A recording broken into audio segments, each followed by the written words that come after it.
stay with us here on BBC World News, still to come. The US, home to high-tech giants Apple, Facebook and Google, apparently lags behind Russia when it comes to women in science and tech research. There's now a global campaign encouraging more girls to choose those careers.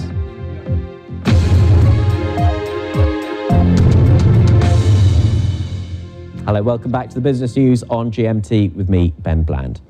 We're often told that the so-called STEM subjects, that's science, technology, engineering and maths, are so important for technological innovation.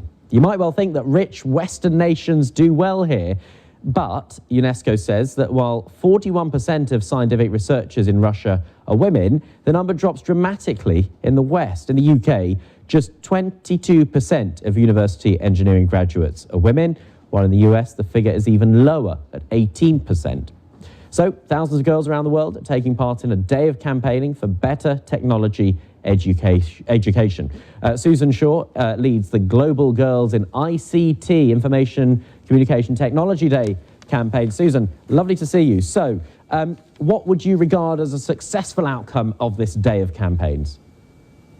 Well, first of all, thank you very much for having me on your show today, and I would like to say Happy Girls in ICT Day to everyone, and to thank our organizers for all the wonderful events they've held.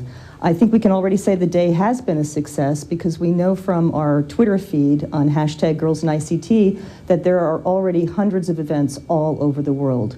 So what we're doing today is trying to change the dynamics, change attitudes, expand horizons, and encourage girls who never considered studying ICTs or preparing for a career in ICTs to do just that.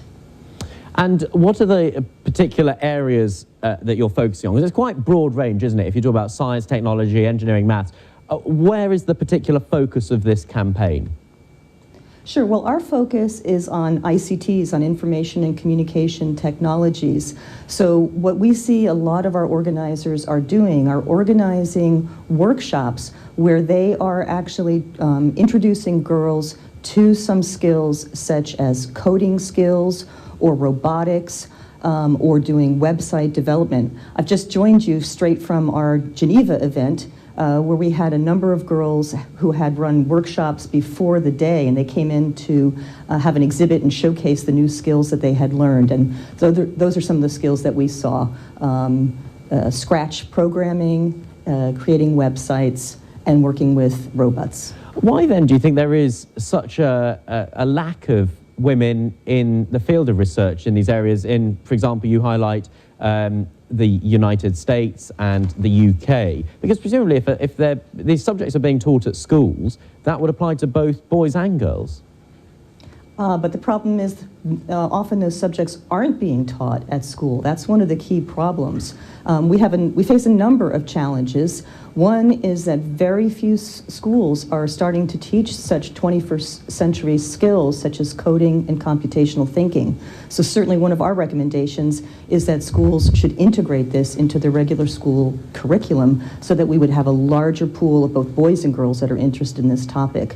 But we also see that very often either parents or teachers or guidance counselors are simply not aware of the opportunities that exist in this sector. Okay. In the face of our youth unemployment crisis right now, there are actually jobs that are going unfilled. Okay, Susan, we're going to have to leave it there, but thank you very much. Susan Shaw joining us from Geneva. Thank you very much for having us.